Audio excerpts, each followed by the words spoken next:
Sup? It's Bugsy Licks here. On my way down to the waterfront. Having a good day.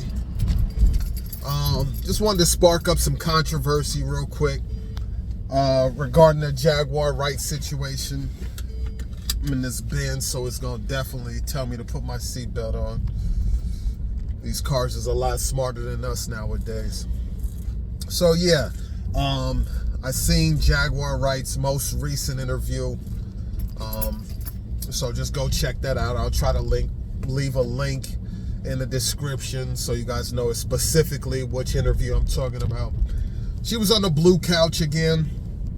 And, my question is just, who believes Jaguar Wright? Not in a... I know the comment sounds crazy because you could either look at it like, who believes Jaguar Wright? Like you're asking a question. Or you could be like, who believes Jaguar Wright?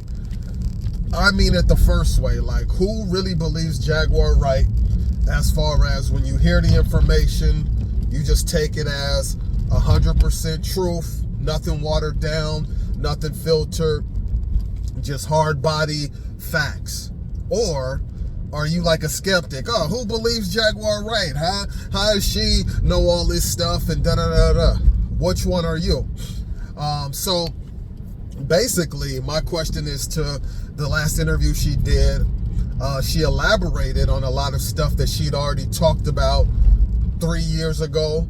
Also on the Storm Monroe show. Shout out to Storm Monroe for breaking, Jaguar Wright's first interview. Now, my disclaimer is this.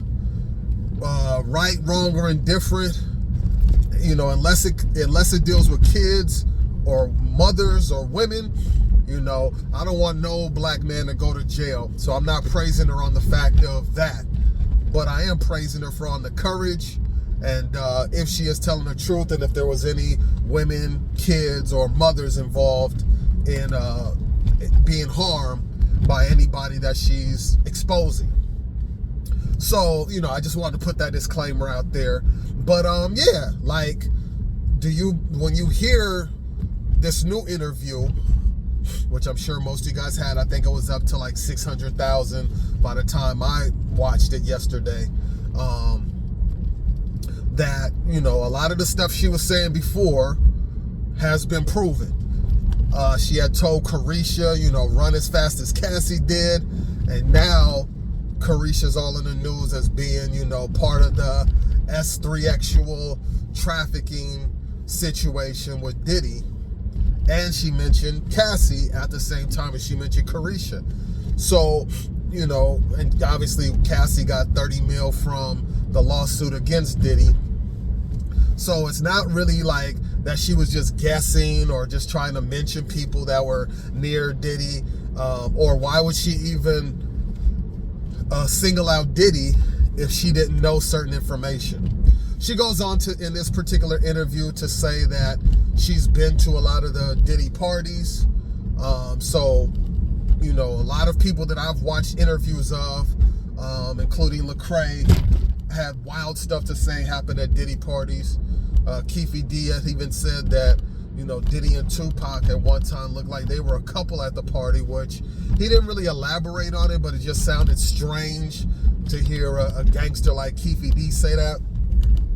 And then, Lecrae said he had seen some wild business.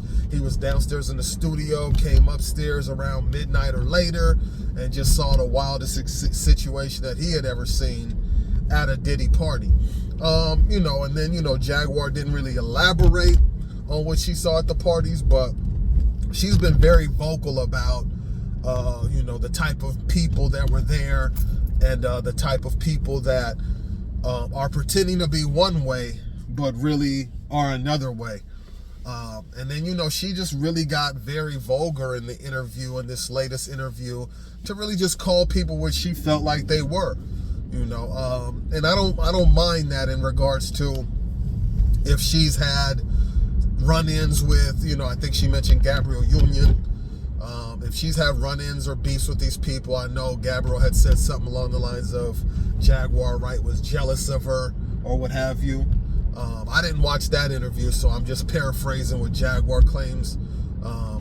And so she's going on to say that she's splitting the rent with this dude that she knows is a certain way, but pretends in public he's not. And it was just an onslaught based on information that she feels she has about these people, or rumors that we've all heard. We've all heard the rumors about Mr. Wade at this point in time.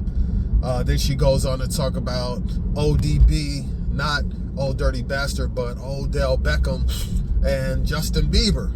You know, just really explicit stuff that, you know, whether there was a picture out there floating on social media, she kind of just looks at it as, hey, I heard it from either the horse's mouth or someone close to the horse that this wasn't some faked Photoshop picture, that this really goes on, that this is really a thing, that this is really how people get down. It's not a shocker. She's willing to name names now, and you know, she's willing to confirm those rumors that people have either heard or things that she's seen with her own eyes. And that's what she alluded to with the Cassie situation. She had cleared up the fact of she hasn't really seen Cassie ever since Cassie was dating Ryan Leslie, but that she knows people that are deeply connected to Cassie, and if she needs to get a word to Cassie somehow, she goes directly through those people. So that kind of cleared up the Cassie situation. It wasn't like she was saying, you know, her and Cassie have secret phone calls or whatnot.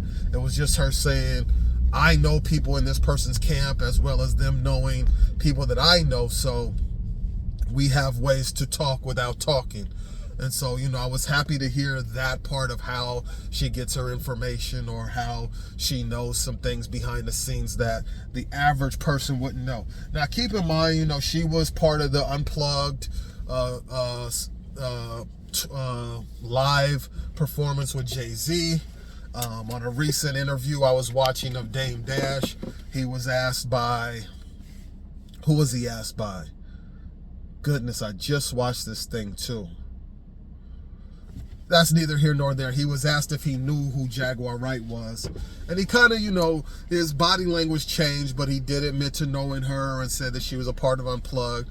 I'm not sure if Dame has watched anything of her interviews lately or even has kept up with her, but he did kind of show a little bit of body language change when he was asked. And it was kind of like, either, why out of left field are you asking me about her and Unplugged? So I didn't take it as a sign of, you know, oh, you know, she knows stuff about me, let me not go there. I just took it as a sign of, he knew who it was after he put two and two together and said, oh yeah, she was part of Jay-Z Unplugged. But yeah, you know, her name is ringing bells now. She's been exonerated for a lot of statements she made in the past that may have sounded wildly crazy to people that are now coming out in a lot of these lawsuits, this Diddy raid and other places. And so, you know, that's just my question to you. Do you believe Jaguar Wright? Or do you believe, you know, Jaguar Wright? Who believes Jaguar Wright? Or who believes Jaguar Wright? You know what I'm saying? Whichever way you looking at it, I'm just like trying to put the pieces together as far as if she has all this proof, why are people doubting her anymore? Is she the catalyst for all these things happening, even with the Cassie situation, or even the raids, or the, what's the dude's name, Lil Rod situation? Or were these things destined to happen even without her input for the last 3 years? Leave your comments below. Let me know how you feel about the Jaguar Wright situation, and just any urban gossip that you have on this Diddy situation that's been coming out. Are you fully a believer in it? Do you feel like it doesn't matter to hip-hop culture? Or do you feel like you've been betrayed by hip-hop culture overall, and that you know, you're just done with it and you're moving over to country music like everybody else? Yeah, so a little bit about me. I'm Bugsy Licks, a filmmaker / recording artist. That's why I'm so passionate about these things. You can check out my newest film on Tubi TV. It's called This Cat Has 9 Lives, The Urban Myth of Bugsy Licks. I'll repeat the title. This Cat Has 9 Lives, The Urban Myth of Bugsy Licks. It's streaming on Tubi TV. My other film that just dropped is called The Perfect Song. It's more of a short film format, and that's featured on Roku TV. And all you have to do is go to Roku TV and download the Fawsome app. That's awesome spelled with an F. And then you can watch The Perfect Song. That's another movie that I just dropped. I have albums all over YouTube, music, Spotify, Apple, so go stream the albums too. Get familiar with your boy. And if you want to make a purchase some of the merch down below, and also purchase my albums on bandcamp.com. That's where the indie artists go to release our music direct to consumer. Shout outs to Jaguar Wright, man. If you've been on point this whole time, I'm never sad or mad about someone spreading the truth or telling their truth. And keep doing what you do. Anybody out there that's still got stories to tell and expose this industry so us indie artists can eat, I guess it's that time. I guess this solar eclipse makes it that time. It is I, Bugsy Licks, always bringing you the latest and greatest. Kamsahamnida to all my Korean people watching. Arigato to all my Japanese people watching. Muchos gracias to all my Spanish people watching. And to all my urban followers, keep it groovy. Bugsy!